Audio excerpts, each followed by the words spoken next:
Salam, selamat pagi saudaraku. Jumpa lagi dengan program 5 menit bersama Tuhan. Apa kabar saudaraku pagi hari ini? Doa kami seluruh pendengar boleh bangun dengan sehat, penuh sukacita, damai sejahtera Allah Bapa di surga senantiasa tercurah atas hidup kita. Saudaraku, hidup orang percaya hakikatnya adalah hidup sebagai seorang murid, di mana Yesus Kristus Tuhan kita adalah guru. Maka kita harus tahu bagaimana hidup sebagai seorang murid. Mari kita perhatikan bacaan kita pagi hari ini yang tertulis di dalam Injil Lukas pasal 14 ayat 27. Demikian firman Tuhan. Barang siapa tidak memikul salibnya dan mengikut aku, ia tidak dapat menjadi muridku. Saudaraku yang dikasihi Tuhan, untuk menjadi murid, kita pasti bisa membayangkan jika kita memiliki seorang anak, ingin menjadikan anak kita murid, yang pertama pasti harus memahami gurunya, atau istilahnya sekolah di mana mereka harus belajar. Yang kedua, biaya yang harus disiapkan.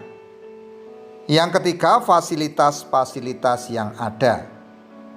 Demikian untuk menjadi seorang murid Kristus.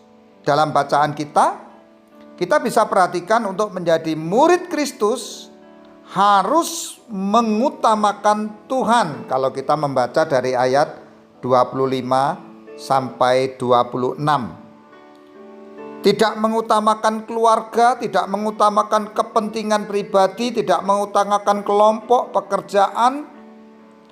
Menata sedemikian rupa, merencanakan sedemikian rupa, memplanning sedemikian rupa untuk menjadi murid sejati, untuk menjadi murid yang sungguh-sungguh.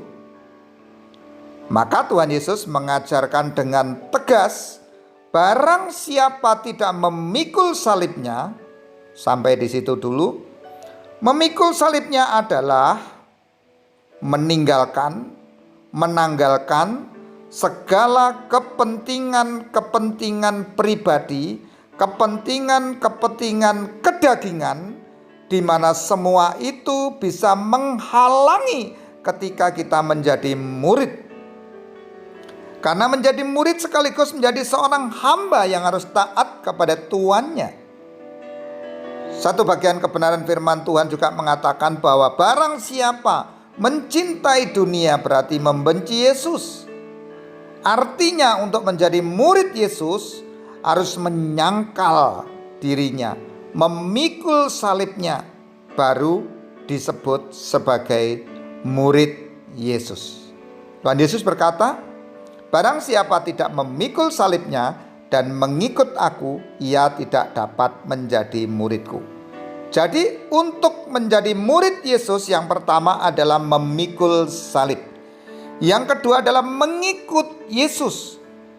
Bagaimana cara mengikut Yesus? Mengikut Yesus adalah mengikuti kemanapun Tuhan mau, mengikuti apapun yang dikatakan. Nah, saudaraku yang dikasihi Tuhan, mari kita mulai mengevaluasi diri kita. Jika selama ini kita menjadi anak-anak Tuhan, jika selama ini kita menjadi orang Kristen, apakah kita sudah menjadi murid Kristus? Kesimpulannya adalah untuk menjadi murid Kristus harus memikirkan, merencanakan segala sesuatu dengan baik. Untuk menjadi murid Kristus harus memikul salib. Untuk menjadi murid Kristus harus terus-menerus mengikut Tuhan. Mari kita perhatikan kehidupan kita. Apakah dua prinsip menjadi murid Yesus ini sudah ada di dalam kehidupan kita?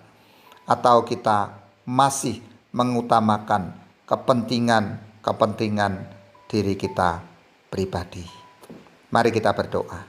Bapa di dalam surga, terima kasih untuk pagi hari ini. Kembali Engkau beri kesempatan kepada kami untuk merenungkan sabda-Mu. Jadikanlah kami menjadi murid-Mu Tuhan, karena kami mau mengikut Engkau. Terima kasih Bapa. Terima kasih, di dalam nama Tuhan Yesus kami sudah berdoa. Amin. Saudaraku diberkati oleh perenungan pagi hari ini, silakan tombol like, share, dan subscribe untuk mendukung pelayanan ini lebih baik lagi. Akhirnya, selamat pagi, selamat beraktivitas, tetap semangat, sukses selalu. Tuhan Yesus memberkati kita.